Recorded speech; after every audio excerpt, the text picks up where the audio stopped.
Magandang araw po mga kapuntos, at sa araw na ito po meron po akong tampok na video para sa inyo at sana ay magustuhan ninyo.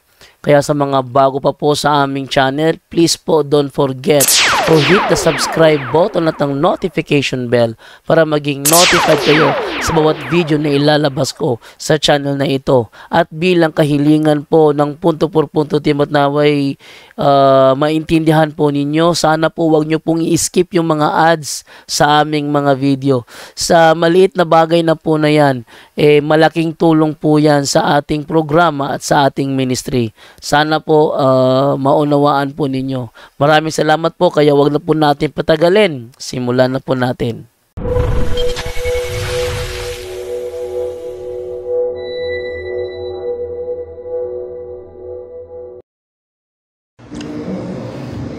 Hello mga kapatid, magandang araw po. At quick clip lang po tayo, no? Dahil araw-araw mag-share ako sa inyo ng buhay ng isang santo. So ngayon pag-usapan natin si Saint Onesiphorus. Siya po ay isa sa mga disipulo, one of the disciples of Saint Paul. Ang fiesta niya ay ngayon, no? September 6, Roman Martyrology mentioned in 2 Timothy chapter 1 verses 16 to 18, chapter 4 verse 19. So yan po yung so na ano siya sa Bible, no? Na kasama sa ni San Pablo, no? So basahin muna natin yung letter ni Saint Paul, no? Basahin muna natin. Ito yung nakasulat mga kapatid. At sa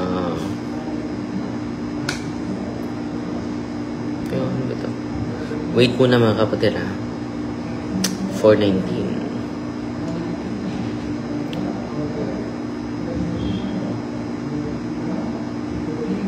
So nakasama siya sa kay Saint Paul. Si dito mga kapatid, ito yung nakasulat.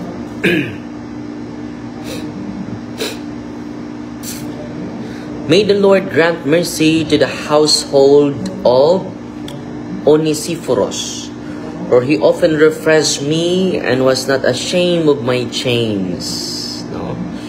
Dahil nabilang ko na si San Pablo nito. And when he arrived in Rome, he searched for me earnestly and found me. May the Lord grant him to find mercy from the Lord on that day. And you will know all the service he rendered at Ephesus. No? So yan po ang sulat ni Apostol San Pablo. And then sa 4:19, no, great Prisca and Aquila and the household of Onesiphorus. So nandyan, na-starring talaga ito si Onesiphorus. Ito yung santo natin ngayon, is martyr, no? Martyr and confessor. Region, likely Asia Minor, modern day Turkey. Status, saint, traditionally considered a bishop. No, obispo pala ito si Saint Onesiphorus. A bishop. No? Bishop pala siya. Saint Onesiphorus is a New Testament figure known for his loyalty to Saint Paul during the apostles' Roman imprisonment. Paul names him with deep affection and gratitude in his second letter to Timothy. Binasa na natin kanina.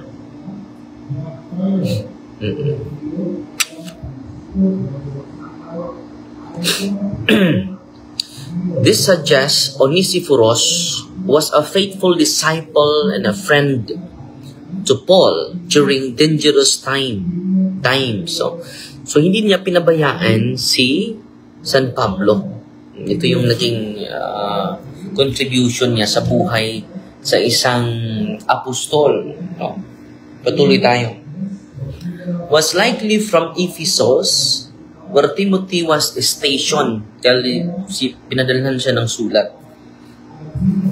May have died a martyr's death, as Paul prays for him and speaks of his household. So, nagdasal pala si San Pablo dahil namatay itong through martyrdom, implying he had passed on by the time of writing. So, namatay na siya sa pagsulat ni San Pablo. Ito yung martyrdom sa tradition niya. Through the Bible doesn't describe his death. Tradition holds that. Pero yung tradition, apostolic tradition, nagbigay. No? He preached the gospel courageously in Asia, likely the region of Ephesus. No? He was martyred being tied to wild horses and dragged. So grabe, no? Tinali siya sa kabayo and then hinatak. A form of death used in early Roman persecution. So mga first century, ito yung ginagamit para mamatay yung mga Kristiyano. Grabe. In some tradition, he is considered a bishop of Colophon or Ephesus and was martyred in Parium in Mysia, Asia Minor. The symbols, chains, or symbol of Paul's imprisonment, scroll, apostolic teaching, martyr's palm. Yun po yung nakalagay sa kanyang picture. Patronage, loyalty, friendship, courage in persecution, often invoked by those imprisoned and abandoned. Ang legacy niya for courageous service and hospitality to the persecuted. So, pinipersecute na si Paul. Siya yung nag-accommodate. No? As an example of loyalty and fearless Christian love, hindi siya natatakot sa pag-accommodate sa mga pinipersecute ng mga Kristiyano, mga kapatid. In both Eastern and Western Christian calendars, commemorated also September 7 in the Eastern Orthodox Church. Bukas siya i-celebrate sa mga Orthodox. Ang ganda, no? So, yan po yung buhay ng santo natin. So, ito yung sayings niya.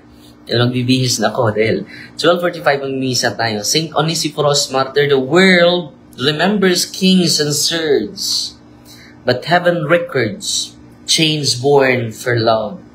Yung mga tinatalian, no, ng mga kadina, yun po ay recorded to heaven.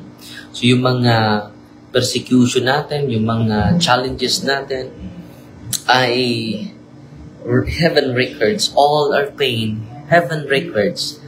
Nirecord yun sa Karian. I do not run from death, for I have already died to the world.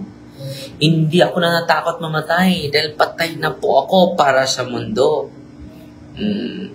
If I live, it is Christ. If I die, it is gain. Wow! Na pa yung sayings niya, ang ganda. I do not run. Ito. Though I may suffer, kahit ako ay mag-suffer, no? I pray not for the release, for my pain, for my struggle, for my cross. I pray not for the release, but that the church may remain bold and faithful when it is hardest to believe. So, ang dasal ko lang na ang simbahan ay manatili na bold, yung matapang, no? Hindi natatakot. Wow, ganda, no? Ito pa. Do not fear the hands of tyrants. Kamatakot dun, no? Do not fear the hands of the tyrants. Fear instead a soul that forgets mercy. Huwag matakot sa mga diktador. No? Matakot ka. Huwag ka matakot sa mga diktador. No? Fear instead a soul that forgets mercy. So, kadluki noon kung matakot ka, yung kaluluwa mo ay wala ng awa po. Wala ng awa po. So yan po muna, no? I hope you inspire the lives of Saint Onesiphorus, Bishop and Martyr, disciples of Saint Paul. Wow! No? God bless po at salamat Ate Kerna Ron. Nagpadala sa atin ng 100 stars. Mga kapatid, salamat ako dahil umabot po ng 109 yung napadala ninyo sa ano natin, sa bank account natin. And then, makabayad na po tayo sa 25 seminarians.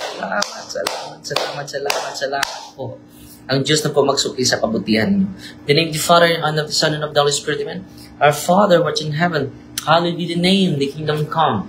Their will be done on earth as it is in heaven. Give us this day our daily bread, and forgive us our trespasses, as we forgive those who trespass against us. And lead us not into temptation, but deliver us from evil. Amen. Hail Mary, full of grace, the Lord is with you. Blessed are you among women, and blessed is the fruit of the womb, Jesus. Holy Mary, Mother of God, pray for us sinners, now and the hour of our death. Amen. In the name of the Father, and of the Son, and of the Holy Spirit. Amen. Find thee, Maria, that accept thee with a humble heart po.